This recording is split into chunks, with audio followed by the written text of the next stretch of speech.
So welcome to today's class. Sequence series कर रहे हैं हम। कुछ क्वेश्चन हो गए थे, आगे बढ़ रहे हैं हम। पहले देख लूँ कहाँ तक हो गया है।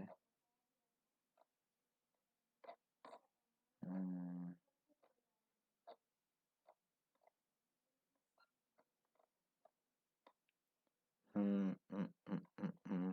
12th। आई थिंक हमने 12th तक कर लिया था। 12th तक ठीक है, तो मैं आगे बढ़ूँ फिर अब। ठीक है, क्वेश्चन नंबर 13th। वैसे देखा जाए तो ये बड़ा ही इजी क्वेश्चन है। ठीक है, if the sum of n terms of an AP is 3n square plus 5n and mth term is 164, find the value of m। मेरे से पहले आपको करना है, वीडियो पॉज करो, तुरंत करो इस क्वेश्चन को। हम्म, दिया है कि सम ऑफ एन टर्म्स दिया था ना। एस एन जो है ये 3n² प्लस 5n है। ठीक है, इसकी mth टर्म यानी कोई टर्म 164 है। ठीक है, तो m फाइंड करना है शायद। Find m। तो अब देखो, एस एन अगर फर्स्ट टर्म है तो मैंने कल भी बताया था ये हमारी फर्स्ट टर्म होती है। एस एन सम है, तो ये क्या, ए एन की जगह 1 पुट करूंगा तो ये 3 प्लस 5 हो जाएगा यानी कि 8। एस टू जो है ये ए प्लस डी होता है, जो कि 2 पुट करूंगा, 4 3 या 12 प्लस 10, जो कि हो गया 22। इतना काफ़ी है, क्यों? क्योंकि मुझे चाहिए ए पता चल गया जो कि है 8 और डी पता चल गया।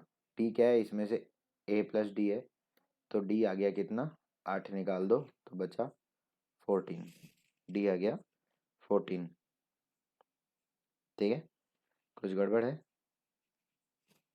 डी आ गया 14। ए और डी नहीं, इसमें से ए अगर मैं निकाल दूं तो, हाँ जी, ओके, डी ये आ जाएगा 14। लेकिन ना डी 14 नहीं आएगा, सेकेंड टर्म 14 आएगी। समझ रहे हो? ए जो है यानी कि पहली टर्म जो है, पहली टर्म जो है 8 है, सेकेंड टर्म जो है ये आएगी 14, है ना। सेकेंड टर्म 14 आ जाएगी। अब डी इन दोनों का माइनस होता है जो कि 6 होगा, तो डी जो है ये 6 आ जाएगा। ठीक है, यहीं ध्यान देना था और कुछ नहीं। तो ए एम कितना है, 164, जो कि A plus M minus 1 D है। ए एम 164 पहले ही दिया है, ए की वैल्यू है 8, एम माइनस 1 डी यानी 6। ठीक है, 8 कम किया मैंने यहाँ तो 156 हो गया, बाई 6 करूँगा तो एम माइनस 1 आएगा। ठीक है, 6 2 जा 12 हो जाएगा ये।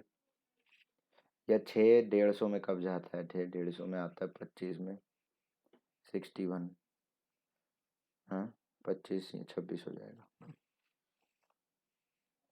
ये ये आएगा एम माइनस 1, तो यहाँ से m इज इक्वल टू 27 आएगा।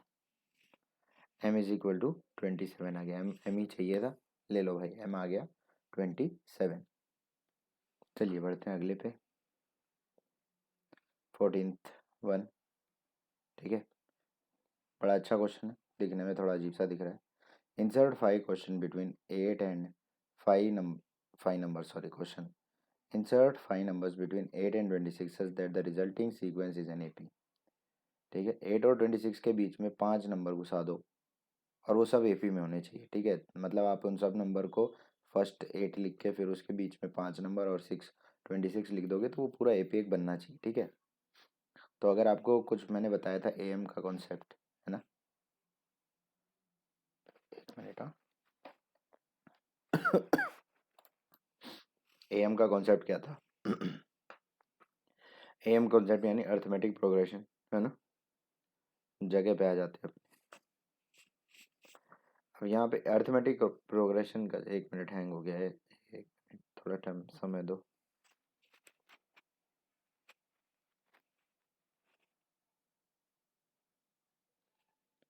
ठीक है, चलो, ठीक हो गया।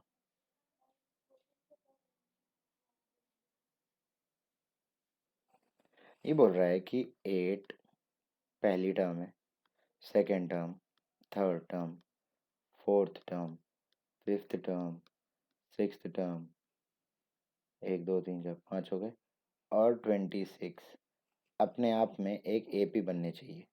ठीक है, इस तरह से आप ये नंबर्स को चुनो। ठीक है, अब मुझे ये तो दिख रहा है कि भाई ये जो है ये फर्स्ट टर्म है और ये सेवेंथ टर्म है, और सेवेंथ टर्म को मैं a प्लस 6d लिख सकता हूँ, है ना। और जिसमें से कि a जो है ये 8 है, तो यहाँ से मेरे को दिख गया कि 8 प्लस 6d बराबर 26 है, यानी कि 6d जो है वो 18 हो जाएगा और d आ जाएगा 3। d आ गया 3। ठीक है, तो पहली टर्म हो जाएगी 8, दूसरी टर्म हो जाएगी a प्लस डी यानी कि 8 प्लस 3, तीसरी टर्म हो जाएगी a प्लस 2d यानी 8 प्लस 6, और फिर हो जाएगी 8 प्लस 9, और इस तरह से चलता चला जाएगा और 26 यानी सेवेंथ टर्म आ जाएगी। और आप इस तरह से अपनी सारी की सारी वैल्यू लिख सकते हो। ठीक है, 17 20 23 और अपना 26 नंबर। ठीक है, इस तरह से हमने नंबर बीच बीच में घुसा दिए। समझ गए, कोई इतना मुश्किल नहीं था, बच्चों वाला क्वेश्चन था तो। हाँ जी, ये ठीक क्वेश्चन दिख रहा है, क्योंकि सिर्फ दिख रहा है नहीं। 15th है, दिस थिंग, जो आपको थोड़ा बहुत इंटिमिडेटिंग लग सकती है। If this thing is AM यानी arithmetic mean between A and B। तो मैंने आपको A एंड B का अर्थमेटिक मीन आपको मैंने पहले ही बता रखा है, A प्लस बी बाई 2 इसका अर्थमेटिक मीन होगा। Find the value of n की क्या वैल्यू होगी। भाई सिंपल सी बात है, सिंपल सी बात यह है कि हमने थोड़ा सा तो पढ़ा ही है, ज़्यादा अनपढ़ है नहीं हम इस टॉपिक में। और हमने क्या पढ़ा है कि a to the power n था ना, a to the power n plus b to the power n by a to the power n minus 1 plus b to the power n minus 1 को, ये AP, ये क्या है, ये AM है। किसका, A और AM यानी अर्थमेटिक मीन है A और B का। और मेरे को पता है A और B का arithmetic mean a plus B by 2 होता है। बस ये कर दिया आपने, आपका क्वेश्चन खत्म। आपको ये क्या बोलते हैं, इसकी वैल्यू निकालनी है और कुछ करना ही नहीं है। ठीक है, तो twice of a to the power n plus twice of b to the power n बराबर a plus B into twice of, नहीं ट्वाइस ऑफ नहीं, a to the power n minus 1। ठीक है, करना कुछ नहीं, सिर्फ मल्टीप्लाई डिवाइड करना है बस, इसके अलावा कुछ करना ही नहीं। समझ रहे हो, मल्टीप्लाई करना है, मल्टीप्लाई करने में थोड़ा सा सर दर्द होगा, बाकी तो सब ठीक ही है। तो a into A N minus 1, तो a to the power a into A to the power, मतलब ये a into A to the power ये है, बेस सेम है तो पावर प्लस हो जाती है, a to the power n हो जाएगा इधर, सिंपल। समझ रहे हो, a to the power n इधर हो गया। अब ये आपको करना है। ठीक है, यहाँ से देखो, कुछ मैं तो इतना इंटरेस्ट से नहीं कर रहा हूँ, नहीं इंटरेस्ट से ना करने का मतलब ये नहीं है कि मैं करना नहीं चाह रहा हूँ, मैं कर ही देता हूँ प्रो के लिए। ठीक है, माइनस आ जाएगा, माइनस क्यों आ रहा है, प्लस आना चाहिए, प्लस आना चाहिए ना। Plus a to the power n minus 1b plus a b to the power n minus 1, और फिर से वही कहानी, प्लस b, और यहाँ गया 2 to the power 2 into A to the power n plus 2 into B to the power n। यहाँ A to the power n है, यहाँ B, yes B to the power n है यहाँ पर। तो ये देखो, ये क्या बन जाएगा, ये a to the power n plus B to the power n बन जाएगा। यहाँ क्या कहानी बच रही है, यहाँ बच रही है a b to the power something, है ना, a b to the power something, या फिर a N minus 1b plus a b n minus 1। यही तो बच रहा है ना, है ना। अगर मैं यहाँ से क्या कॉमन ले लूँ तो मेरा काम बन जाए। कॉमन लेने की बात है बस, काम करो सब एक तरफ कर लो, ये माइनस हो गया, ये भी माइनस हो गया, बराबर 0 हो गया। Okay okay. ठीक है, ये देखो और ये देखो यहाँ से कुछ कॉमन निकलेगा, ठीक है। और वो कॉमन क्या निकलेगा? अब कुछ नादान बालक क्या करेंगे, कुछ नादान बालक ये करेंगे कि यहाँ से a to the power n common ले लेंगे, ठीक है। मैं आपको बता दूँ, a to the power 4 plus a to the power 3 है, तो यहाँ पर आप a to the power 3 common लेके ए प्लस 1 इसको ऐसे लिखते हो, ए प्लस 4 कॉमन नहीं लेते हो। तो जरा आप बताओ, ये एन है और ये एन माइनस 1 है, तो बाहर जो है वो ए आएगा, sorry a to the power n minus 1 आएगा, ठीक है। याद रहे, इसलिए मैं a to the power n minus 1 ले रहा हूँ। अंदर क्या बचेगा? ओनली ए बचेगा माइनस बी, ठीक है। बिल्कुल इसी तरह से इसको और इसको देखेंगे, अगर आपको दिखेगा कि plus B to the power N है और यहाँ बचेगा B minus A, B minus A, हाँ जी। तो बी माइनस ए चलेगा, एक काम करो, इसको ना इसको ए माइनस बी कर लो और यहाँ माइनस कर लो, यहाँ माइनस कर लिया, बराबर हो गया 0। अब आपको दिख रहा होगा ए माइनस बी कॉमन है, तो ए माइनस बी कॉमन ले लो, a to the power n minus 1 minus b to the power n minus 1, यहाँ माइनस 1 है, ठीक है, इक्वल टू 0। या तो a minus b, a is equal to b, ये आ रहा आंसर अगर मैं इसको 0 इक्वेट करूँ, क्योंकि बीच में मल्टीप्लाई हो रहा था, या तो इसको 0 से इक्वेट करो या तो इसको, ऐसे ही होगा। या तो ए इज इक्वल टू बी है आंसर, ठीक है। लेकिन वो ए की एन की वैल्यू पूछ रहा है, ऐसे नहीं करेंगे। इसको सब्स्टिट्यूट करूँ मैं 0 से अगर, तो ध्यान से देखना, a to the power n minus 1 is equal to b to the power n minus 1, समझ रहे हो?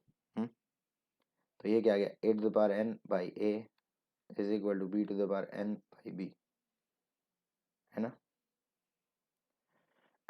देखो इतनी ही बात समझनी है, अगर आपको इतनी बात क्लियर हो जाती है ना, तो फिर आपके बहुत सारे परेशानियां क्लियर हो जाएगी, ठीक है। ऐसा भी ना करो, आप छोड़ो, ये a to the power n minus 1 is equal to b to the power n minus 1 है। काम करो, a to the power n minus 1 by b to the power n minus 1 is equal to 1 ले लो। क्या आपको पता है कि anything to the power 0 1 होता है? तो मैं इस 1 को a by b to the power 0 लिख रहा हूँ, चलेगा क्या? चलना है, बिल्कुल चलेगा। तो यहाँ से मुझे ये पता चल गया कि जो n माइनस 1 है, इसको ऐसे ना लिख के इसको ऐसे लिख लेते हैं n माइनस 1, ठीक है। यहाँ से n माइनस 1 बराबर आ गया 0 और n की वैल्यू आ गई 1। सिर्फ सॉल्व करना है और कुछ नहीं, बस सारा का सारा टाइम पूरा सॉल्व करने में लगा है, नहीं तो कॉन्सेप्ट के नाम पे सिर्फ इसमें यही था बस, ठीक है। आगे बढ़ रहे हैं, आगे बढ़ रहे हैं, बढ़िया बढ़िया क्वेश्चन पे। 16th, बिटवीन 1 एंड 31, यहाँ से क्वेश्चन देखो। अब ये जो पीछे अब जो क्वेश्चन आ रहे हैं ना, ये एक्चुअल में अच्छे क्वेश्चन। अभी तक आप 11th के क्वेश्चन 10th के क्वेश्चन कर रहे थे, अब आप आए हो 11th क्लास में। Between 1 and 31 m numbers have been inserted, बीच में m नंबर घुसा दिए गए, in such a way that the resulting sequence in an AP, yes okay हम कर चुके हैं ऐसा। And the ratio of 7th and m minus 1th term, very good, is in the ratio of 5:9, find the value of m। बहुत बढ़िया question है, बहुत ही अच्छा, ठीक है। इसको बहुत ही मजा आएगा करने में, ओके।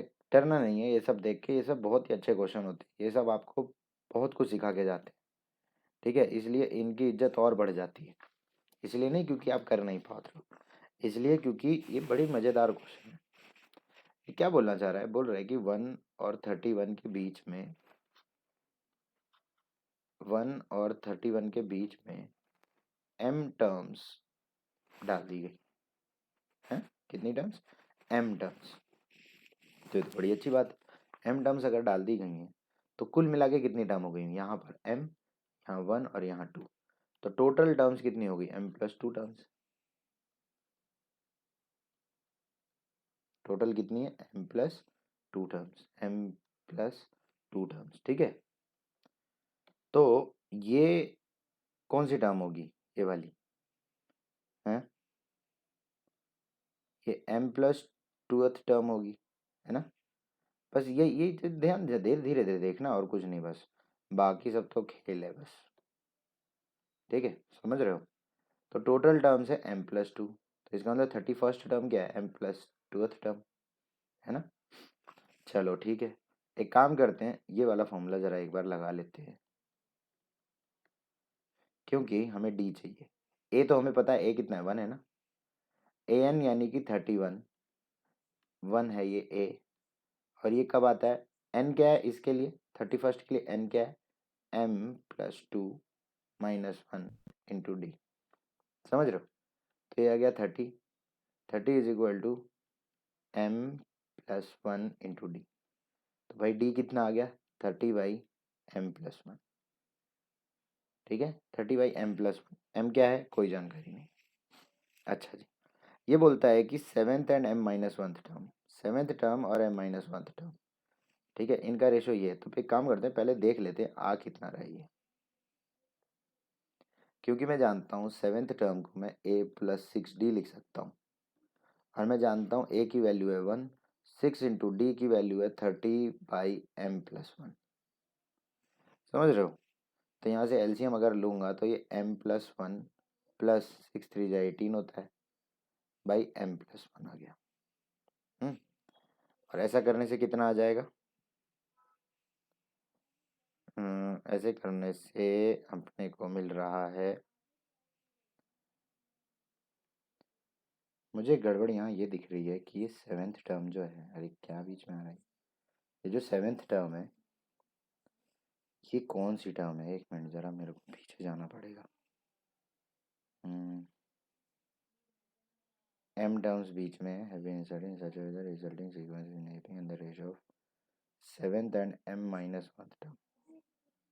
ठीक है, ये जो 7th टर्म है ना, ये 7th टर्म जो है ये इन m टर्म्स में से है। यही एक चीज़ सोचना था, ठीक है, मैं यहाँ पे इग्नोर कर गया हूँ, क्योंकि वैसे तो ये और दिख नहीं रहा है ना। एक बार और मैं देख लेता हूँ। बिल्कुल, ये जो 7th टर्म है ना, एक्चुअली देखो ये बोल रहा है m terms have been inserted, तो जब ये इसी की बात कर रहा है तो पूरे एपी की बात नहीं कर रहा है, ठीक है। The ratio of 7th and m-1th term, ये ध्यान देना है कि ये इस इन की बात कर रहा है। अब जरा बताओ, जो इस रेशो इस m टर्म्स में जो 7th टर्म होगा वो पूरे एपी का 8th टर्म होगा कि नहीं।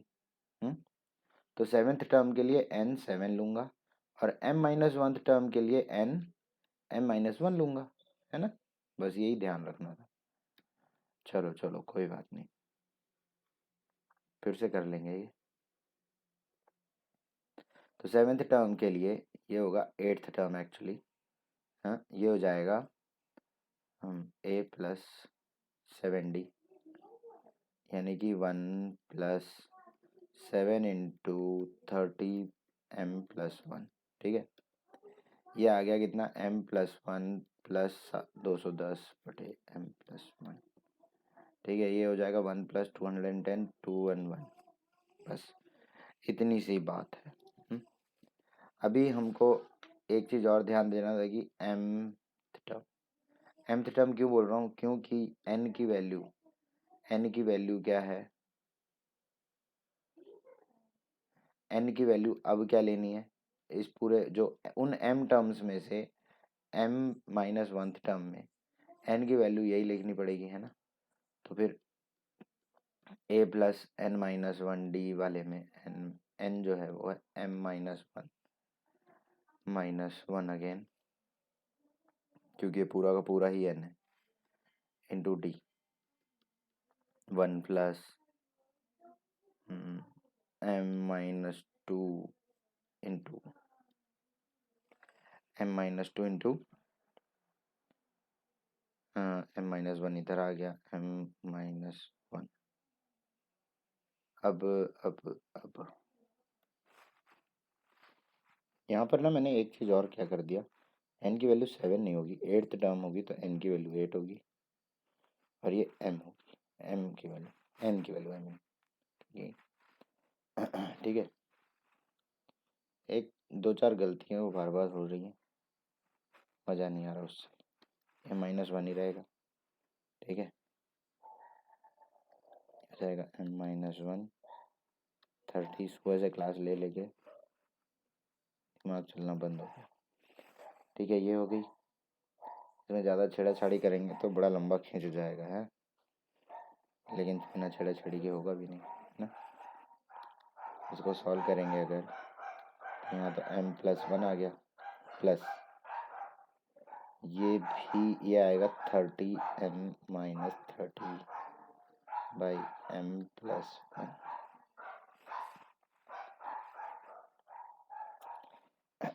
इज इक्वल टू,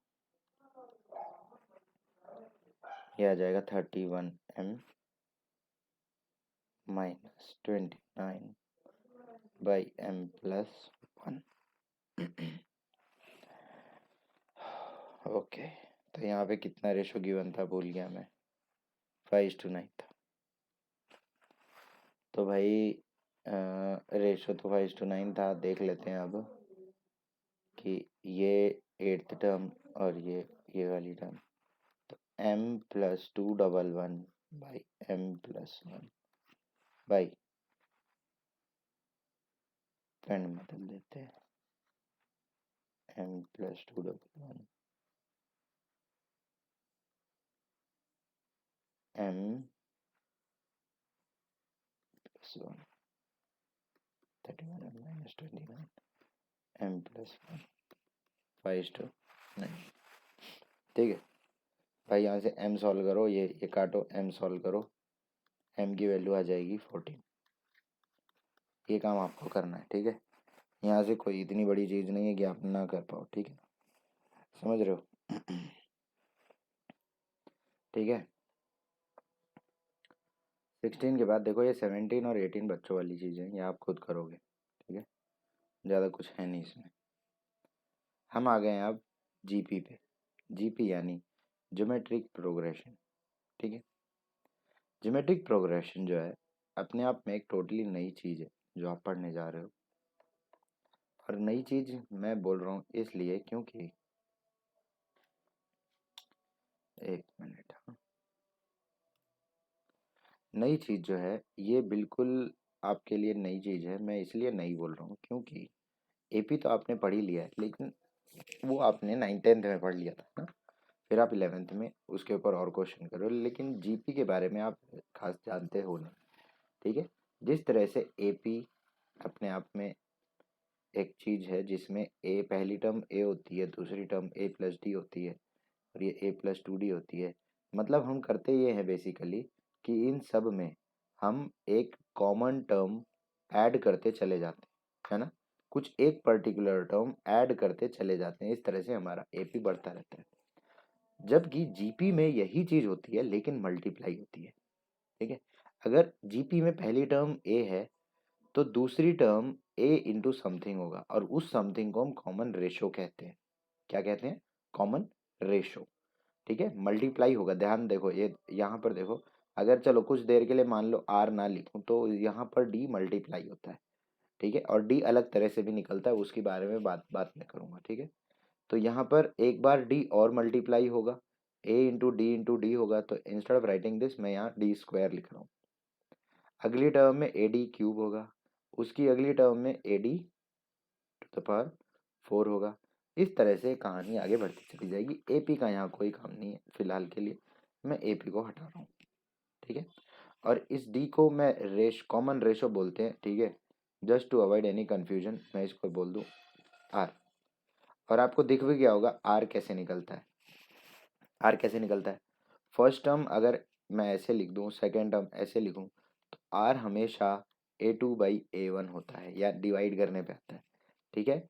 और जो कॉमन डिफरेंस होता है वो a2-a1 होता है, ठीक है। ये इतना सा फर्क है जीपी में और एपी में, ठीक है।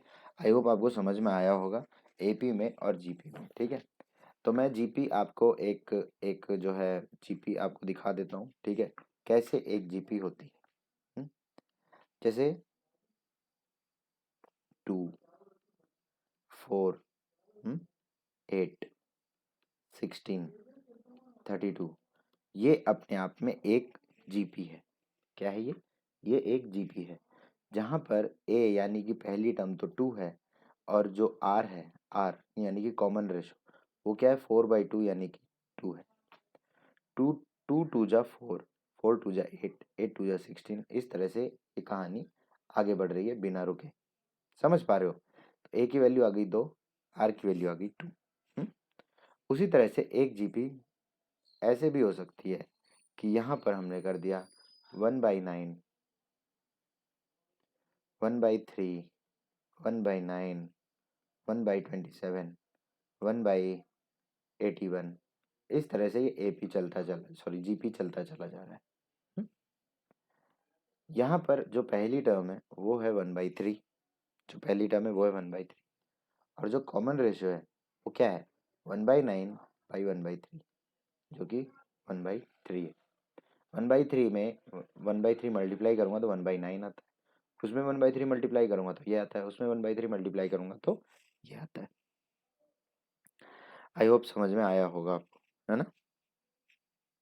ठीक है। अच्छा, ये बड़ी तेजी से बढ़ता है ना, बहुत तेजी से बढ़ रहा है। एक और आपको मैं दिखा दूं, एक और जीपी जो है आपकी बुक का ही है, 0.1, 0.01, 0.001, 0.0001। तो ये क्या है? ये भी एक जीपी है। यहाँ पर पहली टर्म तो 0.1 है, और जो कॉमन रेशो है वो क्या है 0.01/0.1। तो यानी कि ये हो गया है 10। समझ रहे हो? उल्टा हो गया क्या? बिल्कुल 1/10। समझ पा रहे हो ना? बस ये है कुछ नहीं, थोड़ा सा समझना है, नई चीज़ है, आराम से करना है। अब आपका इतना दिमाग तो जो है डेवलप हो चुका है कि आप यहाँ से चीज़ें कर पाओ। समझ में आ गया? हम लोग एक जनरलाइज्ड टर्म जो है एपी में क्या लिखते थे कि a n is a plus n minus 1 d, यही लिखते थे। जबकि जीपी में ए एन होता है a into r to the power n minus 1। ये एन माइनस 1 जो है ये आर की पावर है, ठीक है? आर का ये पावर है। समझ पा रहे हो? तो कहने का मतलब अगर मैं बोल दूं कि 3, चलो यही ले 27, 81, ये ले, ये क्या है? ये जीपी, ये एक जीपी है, ठीक है? अब मैं बोलूँ कि भाई बताओ इसकी 15th टर्म क्या होगी, इसकी 15th टर्म क्या होगी, तो फिर वो उसके लिए तो आपको फिर काम करना पड़ेगा, है ना? 15th टर्म में जानता नहीं हूँ, अभी छोड़ दो इसको, यही ले लो, ये इजी है, ये चलती चली जा रही है, ठीक है? अब मैं बोलूँ कि भाई ए इसकी 11th टर्म बताओ, तो क्या होगा a into r to the power n-1 होगा। ए क्या है? ए है 2, आर क्या है 4/2, यानी कि 2 टू द पावर 11-1, जो कि 10 होता है। 2 इंटू 2 टू द पावर 10, ठीक है? 2 टू द पावर 10 जो होता है ये होता है 1024। 2 इंटू 1024, जो कि 2048 भी होता है। समझ गए? A to the power a n is a into r to the power r minus 1, ठीक है? जिस तरह से एपी में सम ऑफ एन टर्म्स होता है, तो इसमें भी सम ऑफ एन टर्म्स होता होगा, और इसका फॉर्मूला है 1 minus are to the power N by 1 minus R, ठीक है? प्लीज़ इसको दिमाग में रखना, इसको दिमाग में नहीं रखेंगे तो प्रॉब्लम हो जाएगा। अब आपके दिमाग में एक चीज़ हमेशा आनी चाहिए कि क्या हमेशा ये आंसर 1 माइनस आर जो है, 1 माइनस जो आर आया है, ये तो हमको नेगेटिव दे रहा है ना? ये हमको तो नेगेटिव दे रहा है, तो इसका मतलब क्या हमेशा सम ऑफ टर्म्स नेगेटिव आता है क्या? क्या इसका सम ऑफ टर्म हमेशा नेगेटिव आएगा? बिल्कुल नहीं आएगा, बिल्कुल नहीं आएगा। लेकिन ये आंसर हमको नेगेटिव दे रहा है, तो एक काम करते हैं, एक काम करते हैं, ये इस लोचे में ना पड़ के काम ये करेंगे, इसको हमेशा तब रखेंगे जब आर 1 से छोटा हो, लेकिन आर हमेशा थोड़ी ना 1 से छोटा होता है, आर 1 से बड़ा होता है। तो हम क्या करेंगे a into r to the power -1, r to the power n minus, और यहाँ आर -1 कर लो। भाई जैसे तुमको चाहिए वैसे अपना काम चला लो, नहीं समझे? समझोगे ना? ओके। चलो आ जाते हैं हमारे, ऐसा ही एक वो भी होता है जब सम ऑफ एन टर्म्स, जब जीपी इनफाइनाइट चला जाता है, वो जब आएगा तब मैं बताऊंगा। ठीक है, ज्योमेट्रिक प्रोग्रेशन मैंने आपको कुछ बेसिक चीज़ें बता दी हैं।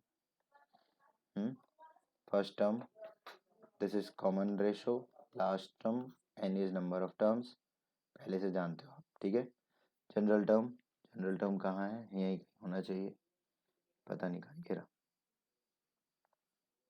यही मैंने बताया था, a to the power, sorry, a nth term is a into r to the power n minus one, sum of GP, sum of GP. ठीक है, सम ऑफ जीपी में देखो, ये भी मैंने बता दिया आपको, ये भी मैंने बता दिया आपको। सर ये सब आप चिंता मत करो, अरे ये क्या है, वो कैसे करना है, तो मैं टेंशन की बात ही नहीं है। मैं आपको जब ये आएगा, जब सम आएगा, तब तो मैं कैसे भी क्वेश्चन तो कराऊंगा ही ना। क्वेश्चन मैथ में क्वेश्चन करते ही फॉर्मूला को लेके रखने से कुछ नहीं होने वाला जब तक आप प्रैक्टिस नहीं करोगे। एक बार प्रैक्टिस कर लोगे तो आपको फॉर्मूले की इंपॉर्टेंस भी समझ में आ जाएगी और फॉर्मूला याद भी हो जाएगा। 525 और 125 ये एक जीपी चल रहा है, जिसकी फर्स्ट टर्म यानी ए है 5 और सेकेंड टर्म 25 है, तो कॉमन रेशो 25/5 यानी कि 5 आ गया। ये बोलता है 10th टर्म फाइंड करो और nth टर्म फाइंड करो। ठीक है भाई, अभी करते हैं। ए की वैल्यू 5 है, आर की वैल्यू 5 है, 10th टर्म क्या होगा? 5 into 5 to the power 10 minus 1, यानी 5 की पावर 10, और 5 की पावर 10 ऐसे का ऐसे ही लिख दो। अब इसको निकालने के चक्कर में पड़ गए तो फिर क्या बोलूँ फिर। ठीक है, तो ए एन क्या है? ए एन ये है जनरल टर्म, इसका ये 5 into 5 to the power n minus 1 5 ही होता है। करोगे तो समझ में आएगा। समझ गए? आगे बढ़ रहे हैं। विच टर्म ऑफ जीपी, ये जीपी है, up to n terms is this. तो भाई 131072 ये क्या है? A to the power n है, या ए nth टर्म, और ए nth टर्म मैं जानता हूँ r माइनस वन होता है, a into r to the power n minus one, जहाँ पर a है 2 और r है 8/2 यानी कि 4। अब इसको मल्टीप्लाई मत कर देना, मल्टीप्लाई मत कर देना क्योंकि पावर है 4 की वहाँ पर। ठीक है, लल्लू वाले काम मत करना। 2 को इसके नीचे ले आओगे तो देखो यहाँ पर इसने कर दिया, यहाँ पर ये आ गया। 4 to the power n minus one सिर्फ बच रहा है, 4 to the power 8 is equal to 4 to the power n minus one. ठीक है, अब ये 4 टू द पावर 8 होता है, ये तो भाई करना पड़ेगा, आप क्या ही कर सकते हैं उसमें, लेकिन ये 4 में कभी ना कभी आएगा। ठीक है, सिर्फ वो चीज़ जरूर ध्यान में रखना। n माइनस वन 8 है तो n हो गया 9, तो इसका मतलब ये टर्म 9th टर्म है उस जीपी का। अब देखो, जीपी में थर्ड टर्म इज 24, एपी में इसको क्या लिखते थे? ए प्लस 2d लिखते थे, n माइनस वन, है ना? इसमें क्या लिखोगे? A into r to the power n minus one, n3 है तो ये ए आर स्क्वायर हो जाएगा। Sixth term a are to the power 5 हो जाएगा, और 10th टर्म a are to the power 9 हो जाएगा, है ना? तो ये a r square is equal to 24 है, a are to the power 5 92 है। ये लिख दिया, a r square 24, A R to the power 92, ये आ गया। अगर मैं इन दोनों को डिवाइड कर दूं तो ए से ए निकल जाएगा, डिवाइड किया इसने, तो यहाँ से आर का क्यूब जो है ये 192/24 होता है। ठीक है, 12 की 10 में 12 72 यानी 16 8 हो जाएगा ये, तो आर क्यूब 8 आ रहा है, आर की वैल्यू 2 आ जाएगी। ठीक है, आर की वैल्यू 2 आ गई, सॉल्व करने पे आ जाएगी। Substituting R is equal to 2 we get A is equal to 6। यहाँ से आप आंसर निकाल लेंगे। कोई भी ऐसा काम नहीं है जो मुझे बहुत ज़्यादा आपको करानी पड़े। केस स्टिल आपको नहीं समझ में आ रहा, पूछ लो आप, कोई भी टेंशन की बात नहीं। हाँ जी, find the nth term and the sum of 5 terms in the geometric series this. तो भाई सम का क्वेश्चन आ गया, सबसे पहले ए पता करो जो कि 1 है, और डी क्या होगा, डी बोल रहा हूँ, आर क्या होगा, 2/3 होगा, सिंपल 2/3/1, कितना ईजी है ना। तो सम ऑफ एन टर्म्स का फॉर्मूला अभी तक आपको याद नहीं हुआ होगा, क्योंकि आर 1 से छोटा है तो मैं ये वाला फॉर्मूला यूज़ कर रहा हूँ, बाई 1 माइनस आर, ए की value 1 minus 1 into 1 minus R क्या है, 2/3 टू द पावर एन, है ना। मैं लिख क्यों रहा हूँ जब यही है, 1 minus 2/3 to the power N, 1 minus 2/3, ठीक है। नीचे 1/3 आएगा, 1/3 ये रहा ऊपर आ जाएगा जब, और इस तरह से आंसर आ जाएगा, क्योंकि एन 5 लेके बोल रहा 5 टर्म्स का सम करना है, ठीक है। तो 2 टू द पावर 5 जो है ये होता है कितना, 8 4 जा 32 होता है, और ये 3 की पावर 5 जो होता है ये 27 इंटू 9 होता है, जो कि 216 होता है, 216 नहीं 243 होता है। तो 243 सॉल्व करके आपका आंसर ये आ जाएगा, ठीक है भाई, कुछ भी इतना मुश्किल नहीं है। How many terms of GP, ये है आपका GP, are needed to give sum this, ठीक है। ऑब्वियस क्वेश्चन है, ऐसे ही क्वेश्चन बनते हैं। ए आ गया 3, डी कितना, डी नहीं आर कितना आ गया 3/2/3, बार बार वही डी निकले, तो आर आ गया 1/2, आर आ गया कितना 1/2, ए की वैल्यू 3, आर की वैल्यू 1/2, बहुत अच्छी बात है। एस एन क्या है, a into 1 minus are to the power N by 1 minus r हो गया। ये वाला फॉर्मूला हम इसलिए यूज़ करें क्योंकि आर अभी भी 1 से छोटा है, ठीक है ना, ध्यान रखना इस चीज़ का।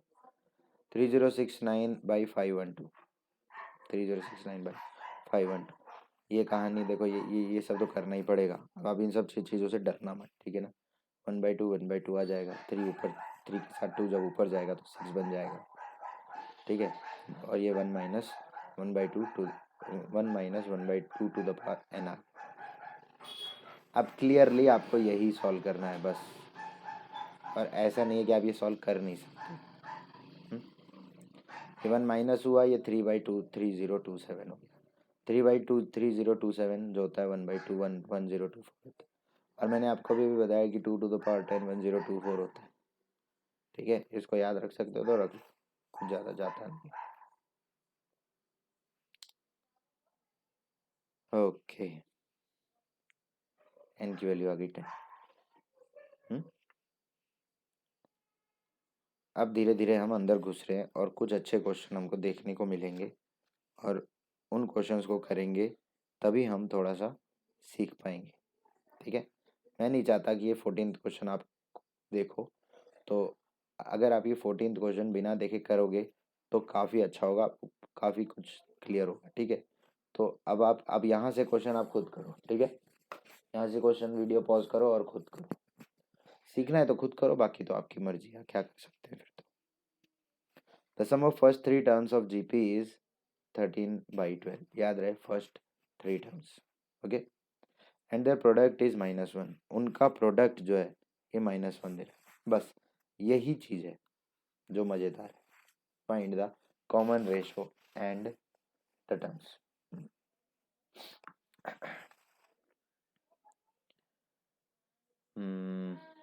जगह,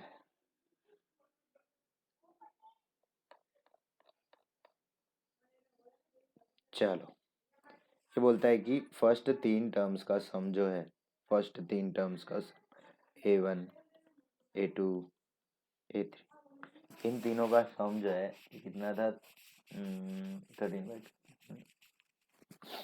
ओके 13/12, ठीक है। और देखो फॉर्मूले याद कर लेना, A1 into A2 into A3, ये -1 होता है, ठीक है।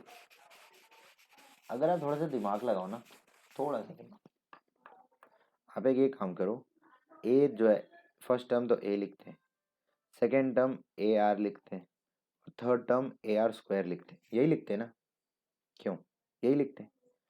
क्या प्रॉब्लम होगा कि अगर मैं सेकेंड टर्म को ए लिख लूँ तो थर्ड टर्म जो है वो ए इंटू आर हो जाएगा, और फर्स्ट टर्म को मैं ए बाई आर लिख लेता हूँ।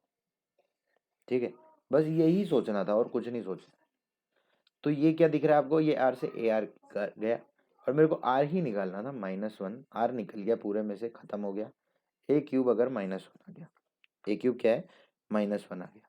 ठीक है, तो रियल रूट्स कंसिडर करूँ तो ए क्यूब जो है 1 आ गया, तो ए की वैल्यू जो है -1 आ जाता है।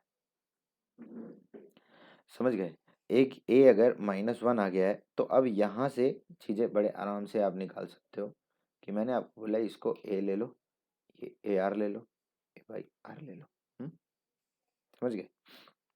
अब सॉल्व करेंगे अगर, तो ध्यान दो, ये -1 है तो ये -1 बाई आर हो जाएगा, ये -1 हो जाएगा, ये माइनस ए बाई आर हो जाएगा, A1 है तो छोड़ दो, 13/12 हो गया। इस माइनस को इधर ले आओ, राइट हैंड साइड। ठीक है, राइट हैंड साइड लेके आते ही कितना हो जाएगा, 13/12 + 1, 13/12 + 1 जो है -1 बाई -r, -1 बाई आर बराबर कितना आ गया, 25/12, नहीं हाँ करेक्ट, 25/12 आ गया। क्वाड्रेटिक इक्वेशन बनेगी नहीं जाएगी, क्या कर सकते हैं। तो एक काम करता हूँ, इसको ऐसे कर लेता हूँ, आर इधर ले लिया, -r² -1 = 12/12। ठीक है, तो -12r² -12 = 25r, -12r² -25 r -12 = 0 हो गया। पूरे में से माइनस निकालो, पूरे में से माइनस निकालो, ज़रूरत ही नहीं है माइनस की। हाँ जी, तो ये एक द्विघात समीकरण यानी कि एक बाइनोमियल इक्वेशन बन गई, क्वाड्रेटिक इक्वेशन, सॉरी बाइनोमियल बोल रहा हूँ। ठीक है, और क्वाड्रेटिक इक्वेशन बन गई है, तो अब इसको सॉल्व करना पड़ेगा। ठीक है, कौन से, क्वाड्रेटिक फॉर्मूला से कर लो या मिडिल टर्म, तो मुझे नहीं लग रहा स्प्लिट होगी। 144 25 13 12 156 नहीं जाएगा। तो एक काम करो, क्वाड्रेटिक फॉर्मूला लगाओ। ठीक है, r = -b ± √b² - 4ac/2a, in case अगर आपको याद नहीं है तो इसको लगाओ और आंसर लेके आना। ठीक है, ये आंसर आपको करना है। ओके, तो मैं अब आगे बढ़ता हूँ। ठीक है, आगे का क्वेश्चन क्या है जी, ये वाला करना है। आंसर कितना दे रहा है ये, 22 दे रहा है। ओके, तो यहाँ से आप देख लो। ठीक है ना, मैं आगे बढ़ रहा हूँ। बहुत बढ़िया क्वेश्चन है ये, बहुत ही मज़ेदार, बहुत ही बढ़िया क्वेश्चन है। याद रहे, अगर मेरा वीडियो आपको 40 मिनट्स या 45 मिनट्स का मिलता है या 1 घंटे का मिलता है, जितनी भी देर का मिलता है, अगर जैसे जैसे मैं बोलता जाऊँ प्रैक्टिस कर करके, मतलब जैसे मैं बोलूँ कि आपको क्वेश्चन खुद करना है, तो मतलब मेरे बिना बोले आपको वो क्वेश्चन खुद करना ही करना है। अगर आप ढंग से देखोगे ना, तो मैं आपको गारंटी दे रहा हूँ, आपकी क्लास 1 आवर 45 मिनट से कम तो हो ही नहीं सकती, हो ही नहीं सकती, तो हो ही नहीं सकती बस। ठीक है, इन क्वेश्चंस को कैसे करते हैं मैं आपको बता दूं, बड़ा ही एक सिंपल सा तरीका है, और एक ही पर्टिकुलर लॉजिक है, वही लगता है बस, कुछ ज़्यादा इसमें कुछ करना नहीं है। समझ रहे हो। ओके, देखो सुनो ध्यान से, ध्यान से देखेंगे इधर एक बार आप अगर, तो देखो इस तरह से, इस पे ध्यान मत देना अभी। हाँ, 777 जो लिखा हुआ है ना, इसमें एक काम करो, 7 निकाल लो कॉमन, यहाँ बचेगा 1, यहाँ बचेगा 11, यहाँ बचेगा 111, इस तरह से ये सीरीज बचेगी। ठीक है, अब आप बोलोगे यार ये 9 कहाँ से आ गया, तो देखो 9 है, आया नहीं है, मैंने क्या किया है, मान लो ये 9 ऊपर नीचे मल्टीप्लाई कर दिया, तो नीचे वाला 9 तो यहाँ 7 के साथ बैठ जाएगा, और ऊपर वाला 9 पूरे अंदर में मल्टीप्लाई हो जाएगा, तो ये सब के सब 99, ये बन जाएंगे। ठीक है, मतलब ये 9 बन जाएगा, ये 99 बन जाएगा, ये 999 बन जाएगा, इस तरह से ये सीरीज बन जाएगी। और आपको हर सीरीज पता है, आपको ये 7 7 7 हो तो 9 9 9 खुद हो, 1 1 1 हो, जो मर्जी होने दो, करना यही है आपको, मतलब इन द एंड आपको यहाँ ये टर्म्स ही चाहिए, 9 वाली चीजें ही चाहिए, समझ गए? 9 वाली चीजें आएंगी तभी बात बनेगी, ठीक है। और 9 वाली चीजें क्यों चाहिए होती, देखो क्योंकि यहाँ से हमें सिंपल एक चीज मिल जाती है, 7/9, 9 का मतलब 10-1, 99 का मतलब 10² - 1, 999 का मतलब 10³ - 1, 4 बार 9 मतलब 10⁴ - 1। इस तरह से n टर्म्स की सीरीज चलती चली जाएगी, ठीक है। और क्योंकि ये सम बोल रहा है, और ये देख लो इनफाइनाइट सीरीज है, क्या ये इनफाइनाइट सीरीज चलती चली जा रही है, मतलब ये बस चलता चला जाएगा, कारवां खत्म नहीं होने वाला, ठीक है। अब ये पूरा तो करना है नहीं, क्योंकि यहाँ कहाँ तक दिया है, n तक ही दिया है, तो n तक कर सकते हैं। अब इसने क्या किया है, देखो 10-1 था इधर, इसने -1 इधर ले लिया, सारे 1 इधर ले लिए, और बाहर -1 लगाने से सब अंदर प्लस हो गया, ठीक है। ये आपके पास आ गया जीपी। क्या ये जो चीज़ है, ये जो चीज़ है, क्या ये आपको पता है क्या ये जीपी है? बिल्कुल जीपी, ठीक है, ये बिल्कुल ही जीपी है। और ये एन जो है, एक बार एन होता है, 1 होता है, ठीक है। 1 2 बार 1+1 होता है, 1 3 बार 1+1+1 होता है ना।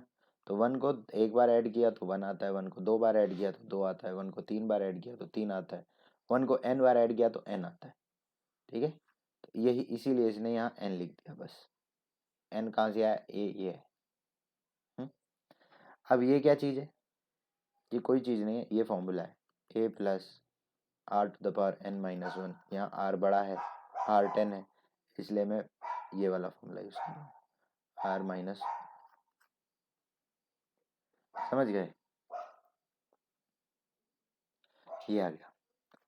अब अगर आपको इतना क्लियर है, ठीक है, तो इसने देखो 7/9 लिख ही रखा है, 10 10-1, 10-1 को 9 लिख लिया, ये लिख लिया, बस बात खत्म, ठीक है। बिल्कुल इसी के जैसा ही क्वेश्चन आपको कहीं ना कहीं तो पक्का मिलेगा, कहाँ मिलेगा, एक्सरसाइज में मिलेगा, देखो बिल्कुल वैसे ही करना है, ठीक है, ये आप जरूर करना। उसके बाद ज्योमेट्रिक मीन, मैंने आपको एपी बता दिया है, एपी मैंने आपको बता दिया है, जीपी के बारे में मैं आपको बता दूं, या एएम मैंने आपको पहले ही बता दिया है। एएम अगर, अब देखो यहाँ पे मैं दोनों को एक साथ लिख देता हूँ, a, b, c अगर एक सीरीज में है, अगर वो सीरीज एपी में है, तो याद रखना हमेशा 2b = a+c होता है, इस चीज को याद रखना। और अगर वो जीपी में है तो b² = a+c होता है, इसी को आप अर्थमेटिक मीन बोलते हो, और इसको आप बोलते हो जीएम, ज्योमेट्रिक मीन, ठीक है, ज्योमेट्रिक मीन होता है, ठीक है। अब कहीं कहीं पे इसको, सॉरी ये a+c नहीं है, वेरी सॉरी, ये ac, तो √ac b ऐसे भी लिखते हैं, और ऊपर वाले को b = a+c लिखते हैं, ये लिखते हैं, am है, ये gm है, बस और कुछ नहीं है, इतना ही समझना है आपको। इतनी बात अगर आपको समझ में आ जाएगी तो आप काफ़ी कुछ कर लोगे, ठीक है। एक चीज़ मैं आपको समझने के लिए दे रहा हूँ, ठीक है, क्लास हो सकता है या तो लेट नाइट देख रहे हो या तो सुबह देख रहे हो, जब भी देख रहे हो आप एक चीज़ ज़रूर देख लेना, ये चीज़, ठीक है, relationship between M and G, M और जी एम के बीच में रिलेशन। तो देखो अर्थमेटिक मीन ये है, ज्योमेट्रिक मीन ये है, मैंने आपको बता दिया दोनों तरह से लिखा जाता है, माइनस करके ये आएगा, माइनस किया गया, और इस तरह से ये आ गया। अगर आप इसको याद रख सकते तो बड़ा अच्छा होगा, ओके। क्योंकि देखो यहाँ पर इसने एक क्वेश्चन दे दिया, बिल्कुल उसी पे ही क्वेश्चन दे रखा है, A M and G M of 2 positive numbers A and B are this and this, find the numbers. तो वो नंबर क्या होंगे, ए एम आपको समझ में आ गया, ये होगा, जी एम आपको पता है ये होगा, है ना। यहाँ से आपको क्लियर हो गया कि a+b 20 होगा और ए बी 64 होगा, ठीक है, ये होगा। अब अगर आप थोड़ा भी दिमाग लगाओगे तो आप नंबर समझ जाओगे, एक 16 है और एक 4 है, एक नंबर जो 16 है और एक नंबर है 4, ये थोड़ा देख के क्लियर हो गया। ठीक है। अब कौन सा 16 है कौन सा 4 है उसके बारे में तो डिबेटेबल हो जाएगा। ठीक है, ये देखो 16 4 देखने से क्लियर हो गया, क्योंकि यहाँ देखोगे तो 64 कौन कौन देता है, 8 देता है, लेकिन 8 का सम 20 नहीं देता। 16 4 64 आता है, वो जरूर दे रहा है। ठीक है, बस इस तरह से मैंने देख लिया और हो गया। मैं आपको और एक चीज़ बता दूं, थोड़ा काम ज़्यादा दे रहा हूँ। मैं शुरू के 7 से 8 क्वेश्चन नहीं बताऊंगा आपको। ठीक है, इवन 10 क्वेश्चन तक भी आप खुद कर लो, क्योंकि करना वही सब है। देखो, फिफ्थ एट्थ 11th टर्म बताओ। ठीक है, जीपी का